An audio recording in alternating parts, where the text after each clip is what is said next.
What if I told you that the key to understanding yourself isn't in the outside world, but in the quiet spaces within you? That your true essence, your authentic self, is waiting to be discovered through ancient spiritual practices that have transformed lives for thousands of years. Hello, this is Dr. RB. I'm a licensed psychologist in New York and Florida. If you're new here to my channel, welcome. It's great to meet you.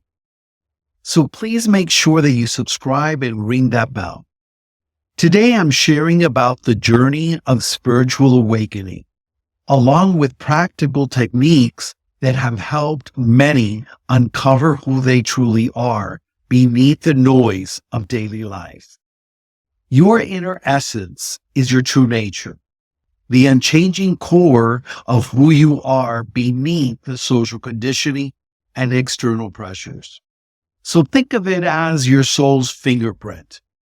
Today we'll explore time-tested spiritual practices that can help you reconnect with this deeper part of you. I'm going to guide you through practices from various traditions that have personally transformed my life as well as the lives of countless clients, focusing on techniques that you can easily integrate into your daily routine, regardless of your spiritual background. So first, let's address what's really keeping us from our inner selves. The first thing is, of course, digital overload. With its constant notifications and information overwhelm and social media comparison, this is number one. Modern lifestyle challenges is number two, with its rushed morning routines, work stress, and limited quiet time. Disconnection from nature is a strong number three, with internal obstacles, racing thoughts, self-doubt, fear of silence, resistance to it. These barriers create a fog between us and our true essence, making it difficult to hear our inner wisdom. So let's now explore 5 transformative practices that have helped me and countless others. The first one, which I have to do every morning, is my morning meditation. So I start with 5 minutes sometimes. Sometimes I go to 10 minutes. Other times I go to 15 minutes. I really rarely go over 15 minutes. So you want to start small, 1 minute, 2 minutes, whatever you can handle. Put a timer on your phone so you're not looking at the clock, and just allow yourself to breathe. You want to breathe naturally, but focus on your breathing. And if you're a little bit stressed, then you want to make sure that your breathe in, your inhale is shorter than your exhale. So if you're inhaling and you're counting to 3, you want your exhale to be about 5, just give or take. Gradually extend the time that you meditate. You can use mantras like so hum or I am. You could do visualizations along with that meditation. And then you could journal any insights or anything that comes up for you that really moved you during that time. The next thing that you could do is have a mindful nature connection. Now, this is very important because in today's world, there's such a disconnection with nature. And I have the pleasure and honor of living most of the year in northern Spain, where I'm out in the country and I have the river right in my backyard. So it's easy for me to just look out my window and see mostly green and a flowing river. But if you don't have that luxury, you can go to a park, you could go to a beach, you could go to anywhere where there's nature. And maybe you want to do some daily walking meditation where you just kind of walk slowly and you want to be mindful of your body as you walk. You could touch plants or trees, smell flowers. You could do a sunset or sunrise contemplation. The next thing you could do is a heart-centered journaling. So for this, you want to maybe do some morning pages technique. So this involves writing 3 pages of just stream of consciousness thoughts. Anything that comes to your head, you can write it down. Anything, you can write it down. You can also do this into a verbal device that will then transcribe it. That's another way of doing that. Some computers have this program built in, so you could just speak to it. That's what I like to do when I'm doing journaling. I just speak into my mic, like I'm doing right here, and it transcribes it into something like Notion, where you can have a journal or anything like that. Or you could just do it the old-fashioned way, pen and paper or pencil and paper, whatever you fancy. And what you want to do is whatever comes to your mind, thoughts, words, you want to jot them down. And you want to do this as close to waking as possible. So before you start any daily activity. Another meditation journaling type work is your shadow work prompts. And by this, I mean you want to write anything that comes out that you feel that you're hiding. So a good question to start to kind of get yourself into that space is, what parts of myself do I hide? And then whatever comes up without editing, jot it down. So it's similar to the stream of consciousness journaling. You also want to maybe keep a gratitude reflection, so daily written acknowledgments of things that you're thankful for, even if it's your cup of coffee. Another journaling technique would be an inner child dialogue. And this is where you write conversations with your younger self to heal past the wounds.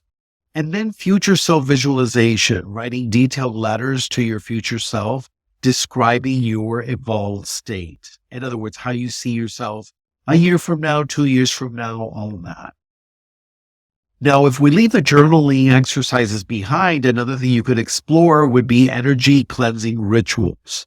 And this is very popular with any indigenous tradition. Sage or Palo Santo cleansing would be a way of doing that, where usually you burn a sacred herbs to clear any negative energy from. You could use crystal meditation, where you're using specific as a focal point during your meditation, and this is for the energetic properties these stones tend to emit. Or chakra balancing, a systemic focus on your 7 main energy centers of the body through visualization or breathing. Sound healing as well, using specific frequencies like singing bowls. I happen to have one here, and you could just kind of, hit the bowl with the hammer that it comes with and let that sound resonate and kind of wash over you. And then breathing exercises. These are specific patterns like box breathing, alternate nostril breathing to clear energy blocks. And then finally, intuitive movement practice. This could be like a yoga, doing yoga where you do very slow, mindful yoga sequencing. You could also do spontaneous dancing, where you just do free form movement without any choreography or any specific dance type moves. Just kind of let it go. Body scanning, where you systematically pay attention to your physical sensations in your body. And then finally, energy stretching, where you do gentle stretches focused on perceived energy pathways. And again, I'm giving you quite different exercises that have been done for eons by different religious, ethnic groups that have been shown to be very helpful. So now let me share a profound experience that changed everything for a client of mine a couple years back. After months of consistent meditation and journaling, this particular client, I'll call him Dan, he found himself on a solo retreat in nature. One morning, sitting in complete silence, something extraordinary happened to him. The mental chatter that had been his constant companion suddenly fell away. And in that silence, he called it a pristine silence, he experienced with spiritual teachers called pure awareness, a state where he wasn't any longer with his thoughts or any emotions, but something vast. He described it as vast and unchanging. This wasn't just a pleasant experience where he got really good jolt of joy and peace, but it actually fundamentally shifted how he viewed himself and others. He then realized that this essence, this core of being, was always there. He had just been too busy to notice it. The impact was immediate and lasting. His decision became clear, his relationships deeper, his daily stresses less overwhelming, and he found himself responding to life's challenges from a place of wisdom rather than reaction. You see, your inner essence isn't something you need to create, or it's already there. It's waiting to be. These spiritual practices are simply tools to clear away the debris. It's almost like it's easier to see something in the mirror than to try to see it on yourself without a mirror, right? Sometimes we need that mirror. Well, these tools are that mirror which reflect back to you that inner essence. So it's a way to clear the debris that covers this natural state of being, with your essence. So remember, you want to start small, but stay consistent. Honor your unique path and trust your inner guidance. If you feel called to do one technique over the other, that's the way to go. Don't try to do all of them unless you really don't know what to do. Then you could try all of them and see which resonates with you. So you want to be patient with the process. You want to celebrate small breakthroughs. So let's begin your journey today. Yes, today. Choose one of the practices for this video, commit to it for 21 days, and then come back and share your experiences in the comments. Join our spiritual community. And again, I urge you to hit the subscribe, hit that bell so you'll be notified when we have another one of these videos. And I'm Dr. RB. Again, it's been a pleasure. Thank you so much for taking that time of your day to be with me. And I hope this video has touched something in you. If it has, and you know someone else that would benefit from it, please go ahead and share.